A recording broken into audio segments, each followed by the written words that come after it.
Trump has announced sweeping tariffs on all imports of steel and aluminium into the United States. For decades, the US dictated global trade, using tariffs and sanctions to create economic pressure. But in 2025, France defied expectations and struck back. The spark? A brutal 25% tariff on steel and aluminum. Donald Trump says he plans to introduce 25% tariffs on all steel and aluminium entering the United States. This is another way of saying we're doing a 25% tariff on steel and aluminum. Washington assumed Europe would fall in line. Instead, France played offense, forcing a global reckoning. Here's how it happened. The response came fast. French Foreign Minister Jean-Noël Barrot took the podium, but he wasn't there to offer diplomatic pleasantries. The message was blunt. France would not absorb the blow, nor would Europe. If the US wanted a trade war, it would get one. The first hit landed in the auto sector. Steel and aluminum form the backbone of car manufacturing, and with costs suddenly spiking, European automakers were left with an impossible equation. Renault, Peugeot, Citroën, giants of French industry, now faced two options: eat the cost or pass it to consumers. Neither was sustainable, and they weren't alone. Across the border, BMW, Volkswagen, and Mercedes-Benz ran the same numbers and reached the same grim conclusion. Automobile companies like Volkswagen, BMW, and Mercedes-Benz. In fact, for years, these auto giants were the symbol of innovation and top-class German engineering. But the engine is now starting to slow down. Massive layoffs, factory closures, and rising competition are shaking the very foundation of Germany's industrial strength. A 25% increase on raw materials wasn't an inconvenience, it was a rupture. Production costs surged, profit margins evaporated. The entire European car industry was now operating under a financial strain it hadn't planned for. And this was only the beginning. The tariffs didn't just rewrite the numbers on a balance sheet. They upended a system that had taken decades to perfect. The auto industry isn't just about factories, it's about movement. Raw materials flow in, finished products roll out, all on a tightly synchronized schedule. A disruption anywhere is felt everywhere. Now that synchronization was gone. Import taxes piled up, supply chains, once frictionless, jammed with complications. Some manufacturers considered abandoning the US market altogether rather than pay the new costs of doing business. The timing could not have been worse.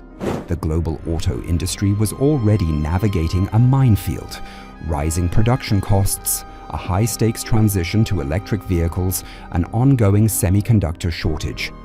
The last thing it needed was an economic fistfight between two of the world's largest economies. But for France, this was never just about steel and aluminum. The real fight was just beginning. France understood the risks of escalation, but it also understood something bigger. The European Union was an economic superpower. If it let the US dictate terms unchallenged, it wouldn't be the last time.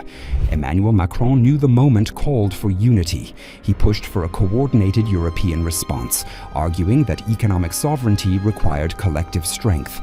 Within days, discussions of retaliatory tariffs on American goods were on the table. Europe was no longer responding. It was strategizing. Washington now had a decision to make.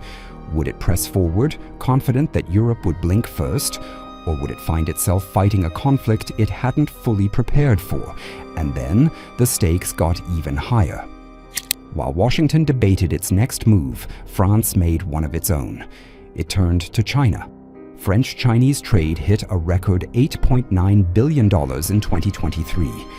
Macron's visit to Beijing that April wasn't just ceremonial, it was strategic.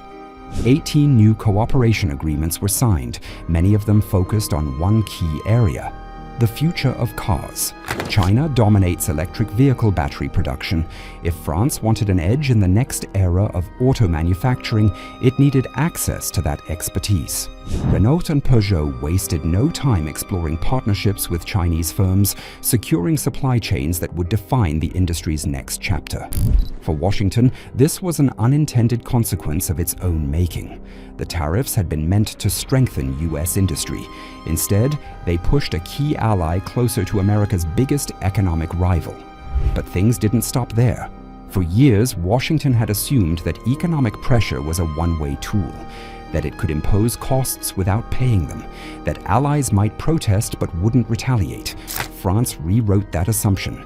This wasn't just a trade dispute, it was a shift in power, not through war, not through diplomacy, but through strategy. And for the first time in a long time, the US wasn't the one dictating the terms. At this point, there was no turning back. Airbus CEO Guillaume Faury made his claim. He issued a warning. If trade barriers remained, Airbus might have to shift focus away from US customers. The remark wasn't just a passing comment, it sent a clear message through European manufacturing and beyond. This wasn't just about steel, aluminum, or even cars anymore. The economic ripples were spreading fast. Meanwhile, European automakers faced a decision they had spent years trying to avoid. With raw material costs surging, they had three options: absorb the financial hit, relocate production to less restrictive regions, or sidestep the crisis entirely by seeking out alternative suppliers in Asia and South America. None of these were simple moves. Each one came with its own risks, its own consequences. The stakes had never been higher. At the same time, consumer demand became another major concern. If vehicle prices climbed too high, car buyers would hold off, waiting for the market to settle, or turning to cheaper alternatives.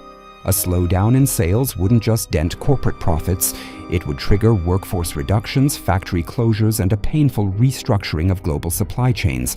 But this was never just a French problem. It wasn't even just a European one.